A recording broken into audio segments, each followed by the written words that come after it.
If you grew up in America, you probably know the story of Rosa Parks. On December 1st, 1955, Mrs. Parks refused to move seats on a racially segregated bus in Montgomery, Alabama, and was subsequently arrested. The black citizens of Montgomery responded by boycotting city buses for over a year, until the United States Supreme Court ruled that racial segregation on transit was unconstitutional. Today, this boycott is seen as a pivotal moment in the push for African American civil rights in the United States. But did you know that the bus Rosa Parks rode was directly connected to the destruction of American streetcars, or that it was replaced with on-demand microtransit 43 years later? And just how many transit centers bear Mrs. Parks' name today? In honor of Black History Month, here's a deep dive into the transit systems surrounding the Montgomery bus boycott, and how they shaped this chapter in the fight for racial justice in America.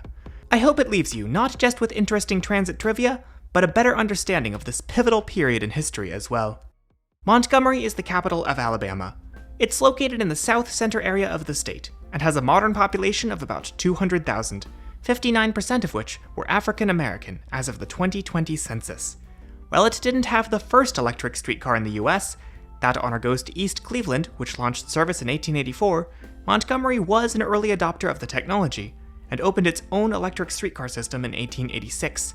This was the Capital City Street Railway, but it was branded by another name, the Lightning Route.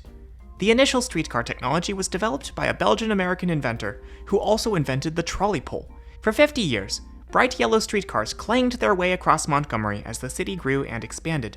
One is on display today in Montgomery, and for a time in the recent past, the yellow Lightning Route branding was used for touristy trolley buses, although it appears these have since gone out of service. When Rosa Parks, born 1913, was in junior high school, she might have ridden the city's streetcar system. But if she did, there would only be certain places she could sit on board the cars.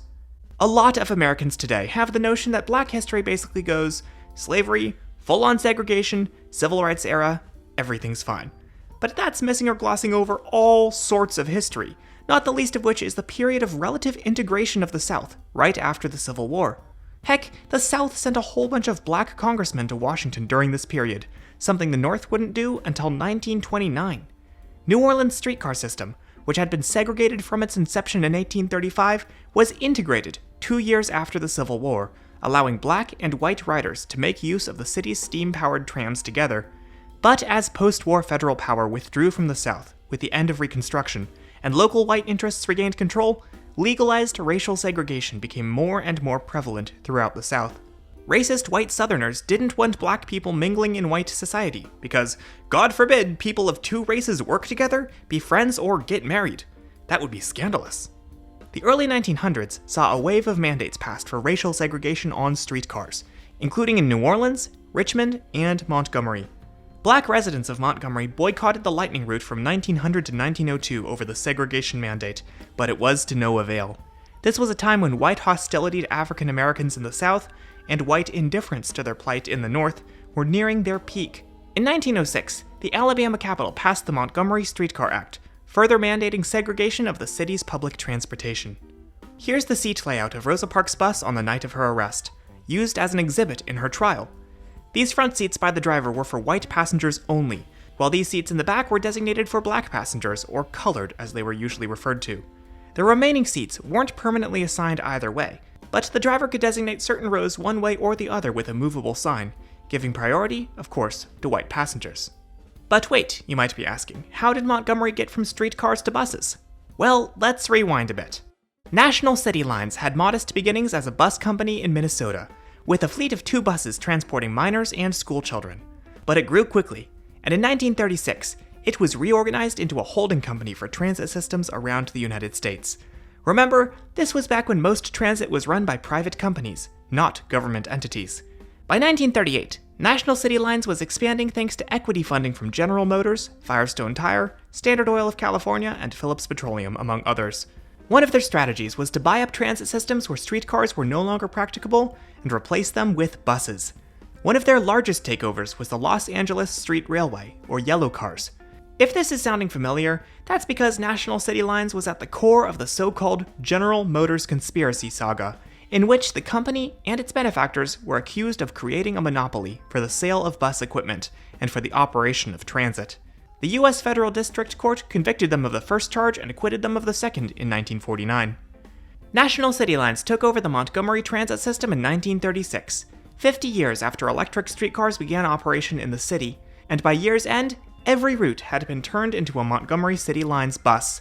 7 years later, in 1943, Mrs. Rosa Parks boarded one of these buses and paid her fare, only to be told that she had to deboard, walk to the middle door, and board there, so as not to walk past white passengers in the front. Once she'd stepped off the bus, the driver took off, leaving her stranded. She made sure never to ride again with that driver, a man named James F. Blake. Montgomery City Lines bus number 2857, model TDH 3610, was built in Pontiac, Michigan in 1948. The TDH 3610 was one of several bus models all based around the same general design, introduced in 1940 by the Yellow Coach Company, a subsidiary of General Motors, which would absorb it a few years later. These buses may have been inspired by the streamlined PCC streetcars introduced in the prior decade, and like their streetcar counterparts, they were popular. 38,000 of them were built in all between 1940 and 1969. Bus enthusiasts today may refer to these as old-look buses, but in truth, the term is a retronym, only cooked up when General Motors introduced their new-look buses in 1959. Rosa Parks never meant to get on bus 2857, but when her previous bus home from work was crowded, she opted to wait downtown and do a little shopping before boarding her homebound trip. Her bus stop was the corner of Moulton and Montgomery streets, and her route was the Cleveland Avenue bus. It doesn't appear the system used route numbers at the time. Her fare was 10 cents, $1.18 in 2025 dollars. Parks ended up boarding bus 2857, driven by none other than James F. Blake, the driver who had left her behind over a decade earlier. Now, there are all kinds of misconceptions about what happened next, and then all kinds of new misconceptions that came about trying to counter the first misconceptions. But in truth, Rosa Parks did not sit in the whites-only section of the bus. She sat in the first row, right behind it. She wasn't particularly tired, no more than on a normal day. And she was only 42 when the incident took place, not an elderly woman. Indeed, she lived long enough to see 9/11.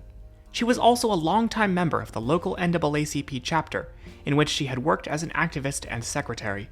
But on December 1st, 1955, she wasn't on the bus to perform civil disobedience. She just wanted to go home and cook dinner. She was also not the first Montgomery bus rider to refuse to move to make room for a white passenger.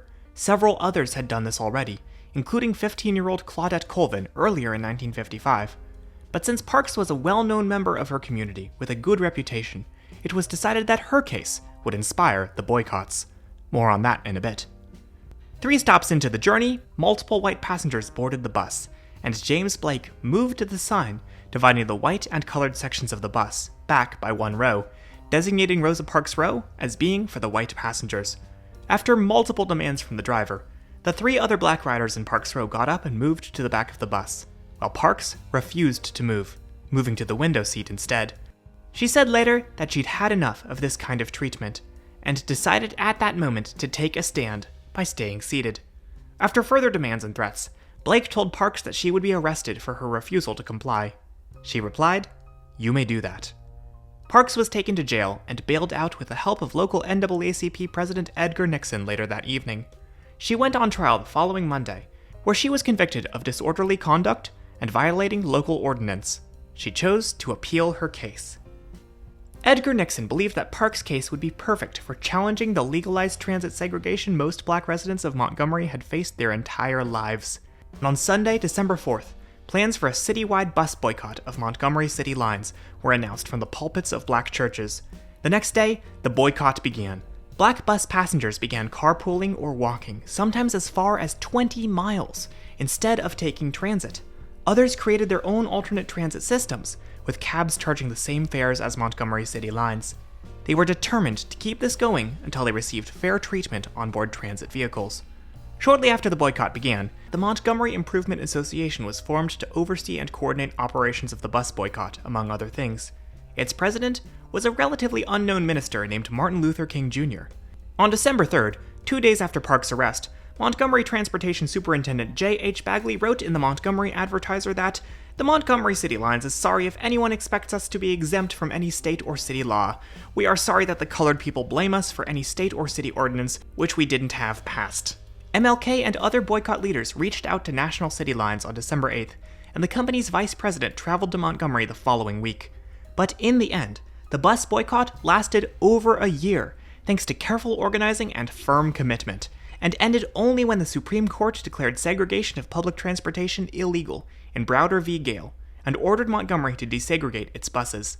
This famous picture of Rosa Parks was taken as part of a photo shoot on December 21, 1956, a day after the boycott ended. The white man behind her is not actually a disgruntled segregationist, but rather Nicholas C. Criss, a journalist. While the Montgomery bus boycott is today remembered as a rallying moment in the civil rights movement, building momentum for larger nonviolent action, leading to the rise of MLK as a civil rights leader, and paving the way for the eventual Civil Rights Act of 1964, it's also important to look at it from a transit perspective. Remember, Montgomery City Lines and its parent company were private companies. They needed to make money, and they had enough ridership for this to make sense. Boycotting a bus system in 1955 would be more like boycotting Uber or Lyft today. Over 75% of Montgomery bus ridership at the time was black, so by the time the boycott ended, Montgomery City Lines had lost 69% of its normal revenue, and dozens of buses had sat idle for months. The message was clear to both sides. Nonviolent action was working. Bus number 2857 continued in service to Montgomery City Lines until 1970. This bus's number wasn't attached to Rosa Parks' arrest record, so for a time, historians were unsure which bus her arrest actually took place on. 2857 was purchased by a man named Roy H. Summerford, who was told by City Lines employees that it was indeed Rosa's bus. For decades, the bus sat in a field as a storage shed for lumber and tools. Eventually, Summerford's descendants worked with an internet auction house to prove the bus's authenticity, which they were able to determine based on a scrapbook kept by Montgomery bus station manager Charles H. Cummings. Dang, foamers really come in handy sometimes. The Henry Ford Museum in Dearborn, Michigan purchased the bus for almost $500,000 on October 26, 2001, along with Cummings' scrapbook. After hundreds of thousands of dollars worth of restoration, it was placed on display in the museum on February 1, 2003, where it remains to this day. Montgomery City Lines continued to operate until 1974, when the city purchased all bus routes and operated them as the Montgomery Area Transit System. In 1998, the entire bus network was closed, replaced by a demand and response transit system, through which riders could reserve bus trips by phone. This proved a failure, and Montgomery reinstated fixed-route transit in 2000, rebranded as the M in 2013. As of a 2018 article in the Montgomery Advertiser, a restored City Lines Old Look bus still operated in Montgomery for special events. Nicknamed Rosa, and usually operated by driver Brenda White, it even featured in Parks' 2005 funeral. Today, the location where Rosa Parks boarded her homebound bus in 1955 is home to the Rosa Parks Museum, displaying artifacts from the bus boycott as well as another Old Look bus.